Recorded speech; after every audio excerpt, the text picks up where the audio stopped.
You can run away from what you feel, but you can't run away from yourself. Most people believe that avoiding pain is the path to survival, but that is the first mistake. It is not survival, it is self-abandonment. Pain appears, and without thinking, we seek the quickest relief. Social media, food, alcohol, work, superficial spirituality. Each escape seems harmless, until it becomes an identity. Carl Jung did not see pain as an enemy to be defeated. For him, it was a messenger from the unconscious. Running away from it is like tearing up a letter that brings difficult truths. You avoid discomfort, but you also prevent growth.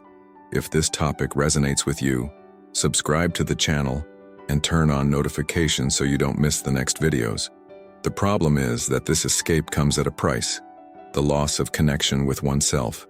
When you refuse pain, you start living a superficial life, laughing automatically, fulfilling obligations, smiling for no real reason. And the most dangerous part? The pain doesn't go away.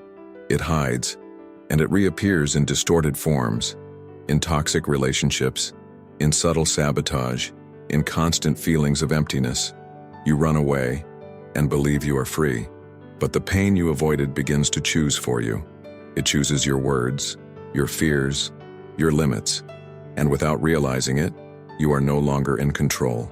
That's the trap of escape. It gives immediate relief but steals the chance for real transformation. What seemed like a shield becomes a prison. So the question is not how to escape pain, but what am I missing out on by running away from it? This pain, so avoided, is precisely the ground where our deepest identity begins to form. No one knows themselves in comfort. Real identity begins to emerge when pain forces us to look inward.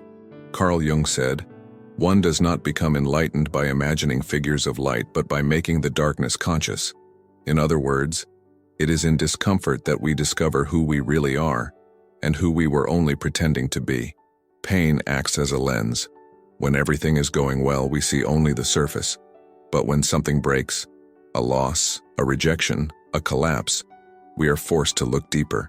Pain reveals the cracks in the soul. It exposes illusions. It tears down masks. And that is not weakness. It is revelation. When a wound opens, it also opens questions. Why did this affect me so much? What was I expecting that didn't happen? Where did that expectation come from? These questions don't arise in calm times. They only appear when the ground shakes. It is in this process that identity begins to form. Not social identity, but psychic identity. The one that does not depend on titles, appearance, or the validation of others. Every suffering, when faced, is a piece of the puzzle of the self. You understand that it is not just what happened to you, but what you did with what happened. What's more, you realize that there is something in you that observes the pain without being destroyed by it. That something, that presence that persists even in the most difficult moments, is the real center of being. Those who have never suffered live in a character. Those who have plunged into their own abyss begin to build a more authentic self. It's time to look at the masks we wear to escape this process, and how these silent escapes take us further and further away from who we really are. Pain never goes away. It disguises itself, and the more we run away from it, the more sophisticated the masks we wear become. We're not talking about visible masks. We're talking about psychological roles we take on to avoid facing what we really feel. Jung called this the persona, the social facade we wear to be accepted. But these masks aren't just social, they're also emotional. When you say, "I'm just tired," but you're actually exhausted from pretending to be strong. When you say, "Everything is fine," but inside you carry frustrations you can't name. That's avoidance. Avoidance isn't just running away. It's replacing the real with the tolerable, exchanging deep sadness for cynicism, exchanging fear for aggression, exchanging emptiness for constant distraction. The human mind is creative when it comes to avoiding pain. We create suffocating routines so we don't have to think. We immerse ourselves in spiritualities that promise elevation without facing the shadows. We use irony as armor.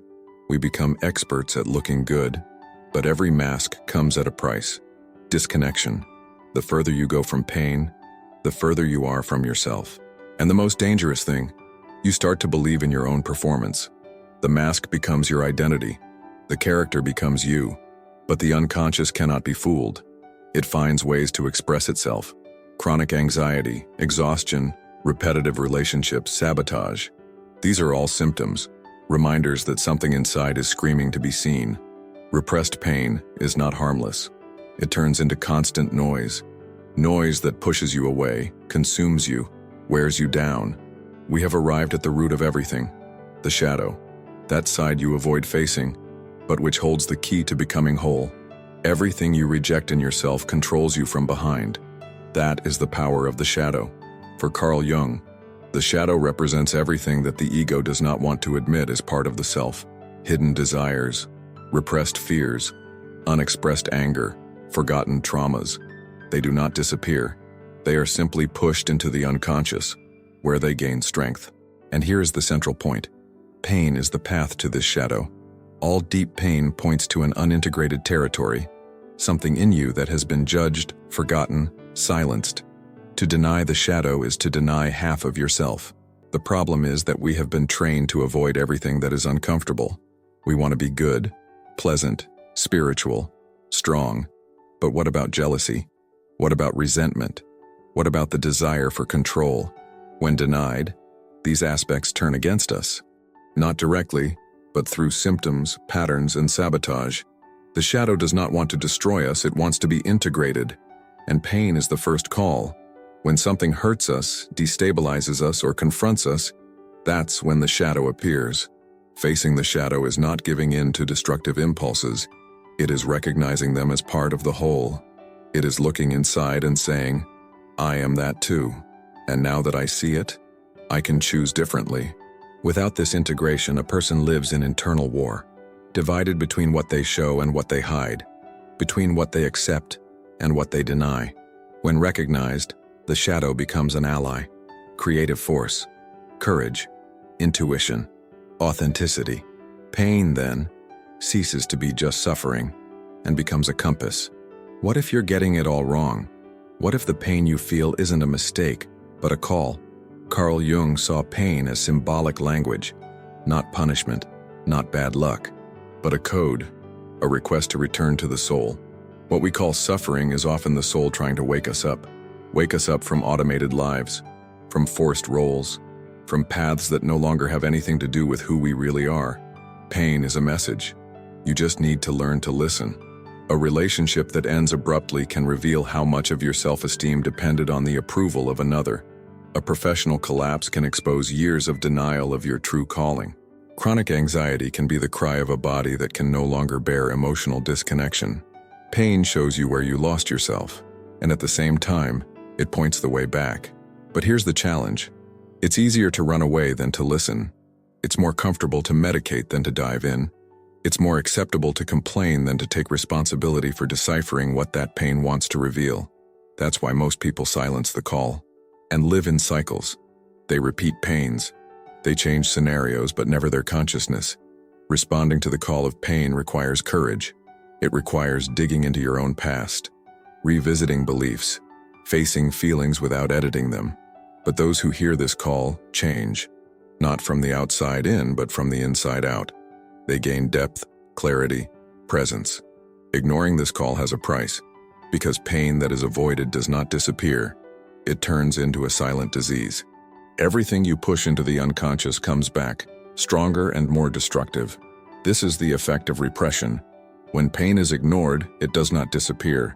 It turns into symptoms, anxiety for no reason, chronic sadness, unexplained anger, constant emptiness.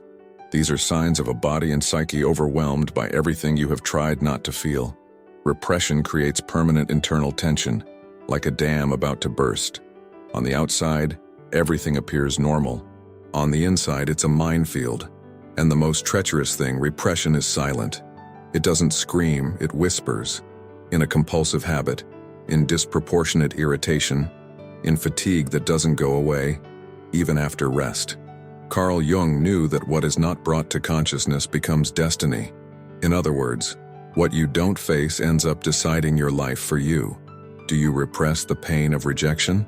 Then you choose lukewarm relationships to avoid being left again. Do you repress anger? Then you become passive, submissive, and collect frustrations. Do you repress fear? Then you live in control. You plan everything, but you never really live. Repression is the opposite of healing, and the more you run away, the more life exposes you to the same situations until you learn. It's the cycle of repetition, the same type of person, the same type of crisis, the same type of fall, not because life wants to punish you, but because your soul wants to heal you. The unconscious always tries to communicate through dreams, symptoms, and patterns that reflect unresolved pain. Your unconscious doesn't speak, it shows, and everything it shows is a reflection of what you still refuse to see. Jung was clear. The unconscious tries to balance us. When the ego denies, it compensates. When the conscious represses, it symbolizes. Dreams, physical symptoms, repetitive patterns, all of these are language. Symbolic language of a system that wants to heal itself. Do you dream that you are being chased? Perhaps you are running away from something within yourself. Do you keep getting sick for no apparent reason? Perhaps your body is feeling what your mind is denying. Do you repeat the same mistakes in different relationships? This is not bad luck. It is an unconscious cycle trying to be broken. The unconscious is a mirror, and pain is an insistent reflection. Denying what appears in these mirrors does not make the reflection disappear. It makes you live a distorted life, where nothing seems to fit, because the fit only happens when the real is seen. Looking into the mirrors of the unconscious requires a new attitude.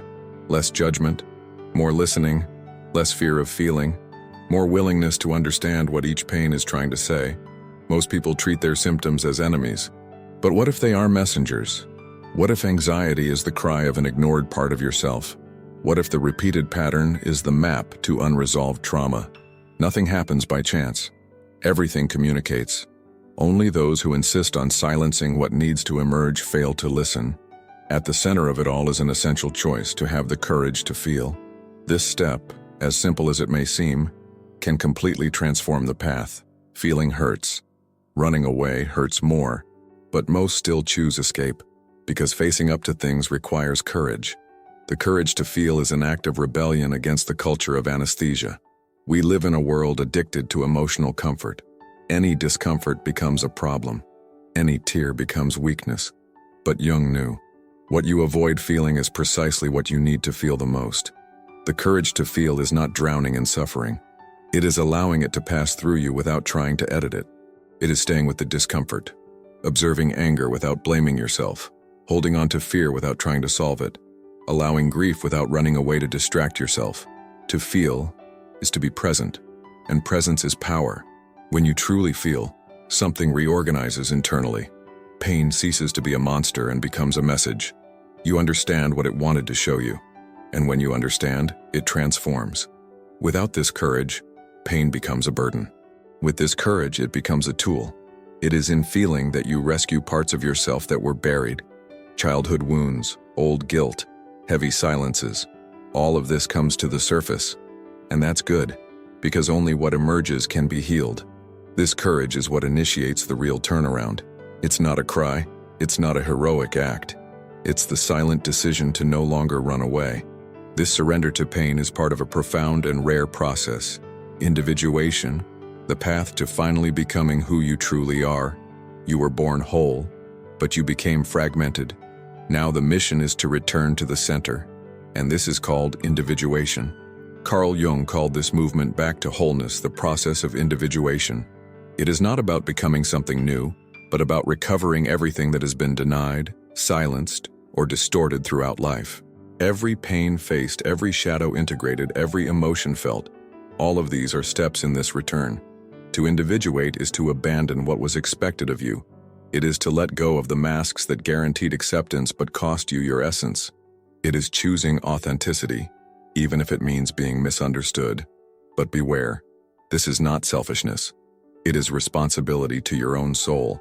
Individuation is a slow, lonely, and sometimes brutal process, because it forces you to question everything, your choices, your relationships, your values.